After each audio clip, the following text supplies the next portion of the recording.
Are your hip pain and stiffness stopping you in your tracks? You might have a hip labral tear, but is that the real issue?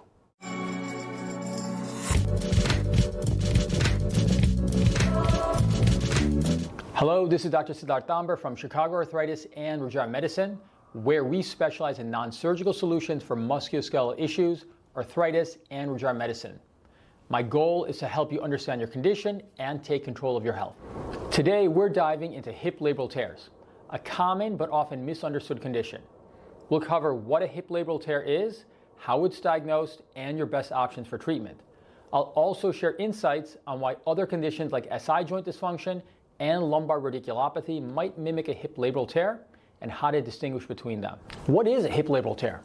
The hip joint is a ball and socket structure with the labrum acting as a ring of cartilage that cushions and stabilizes the joint. When this labrum is torn, it can lead to significant pain, instability, and reduced mobility.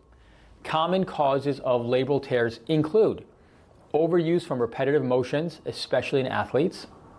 If you have structural issues at baseline like hip impingement or dysplasia, or injuries such as falls or accidents. Symptoms can range from dull aching pain in the groin or hip to sharp pains with specific movements. You might also notice stiffness, a clicking sensation, or even the feeling that your hip is locking during activity. Why is it that diagnosis can be tricky? A hip labral tear can mimic other conditions. Two of the most common are SI joint dysfunction and lumbar radiculopathy. SI joint dysfunction is key. The sacroiliac joint connects your pelvis to your spine. Dysfunction here can cause pain in the same region as a labral tear, but often feels deeper or radiates to the buttocks. A key differentiator is that SI joint pain worsens with prolonged standing or walking, while hip labral tear pain is more activity specific. Lumbar radiculopathy is another potential issue that can mimic hip labral tears. This occurs when a nerve in your lower back becomes compressed, causing pain to radiate down your leg. Unlike a labral tear, lumbar radiculopathy is often accompanied by numbness, tingling, or weakness in the leg. So how is a labral tear diagnosed?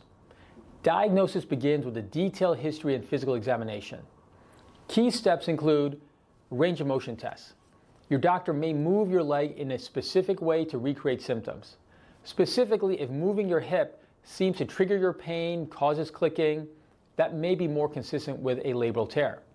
On the other hand, if on examination there's evidence of a pinched nerve or you've got neuropathic findings in the leg, that may suggest more of a lumbar radiculopathy situation. And if you have more pain to palpation or manipulation of the SI joint, that may indicate more of an SI joint dysfunction area. Imaging is also key here.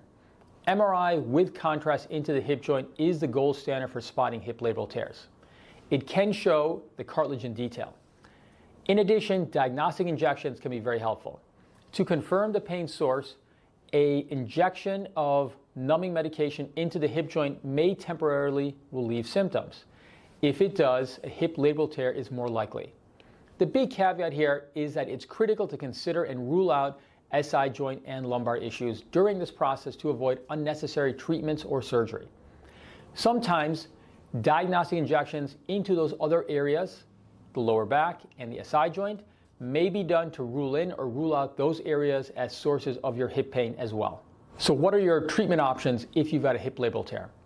For a hip labral tear, treatment focuses on reducing pain, improving stability, and restoring function. Let's break it down by severity. First-line treatments are always going to be physical therapy. Exercises to strengthen the surrounding muscles and improve stability are often the first step. Anti-inflammatory measures can be taken, either in over-the-counter medications, ice, and low-impact activity adjustments can help manage symptoms short-term. If that's not adequate, then using an advanced non-surgical option may be necessary. I do not recommend steroid injections for hip labral tears in that they're short-term and not really working on what's driving your pain long-term, which namely is instability.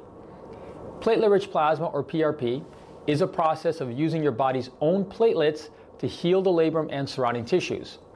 Prolotherapy is a series of injections designed to stabilize the ligaments and tissues around the hip. For conditions that are more advanced, even using your own bone marrow-derived cells, stem cell therapy can treat damaged cartilage and reduce pain. So when is surgery possibly needed? Surgery is considered if the above conservative measures fail and the tear significantly impairs daily life. However, this should always be a last resort, as surgeries can sometimes destabilize a joint long term. Personalized treatment approach really matters here. No two hip labral tears are exactly the same, and the best treatment plan depends on your specific symptoms, activity level, and goals. At Chicago Arthritis, we emphasize understanding the root cause of your pain and using cutting-edge regenerative therapies to optimize recovery. For example, if imaging shows a mild hip labral tear, but your main issue is instability, prolotherapy or PRP may be the better option. On the other hand, if your pain is coming from both a labral tear and your SI joint, PRP targeting both those areas would be helpful. Key takeaways here to wrap up. Here's what you need to remember. A hip labral tear is a common cause of hip pain, but other conditions like SI joint dysfunction or lumbar radiculopathy can mimic its symptoms. A thorough evaluation, including physical exam, imaging, and sometimes diagnostic injections are crucial for an accurate diagnosis.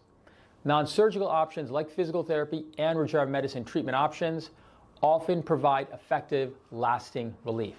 If you're experiencing hip pain, don't wait to get it evaluated. The sooner we can identify the issue, the better your chances of avoiding surgery and returning to the activities you love. Thank you for watching. If you found this helpful, please like, subscribe, and share. For more information, visit chicagoarthritis.com. I'm Dr. Siddharth Damber, and I'm here to help you live healthier and a more active life. Until next time, live well.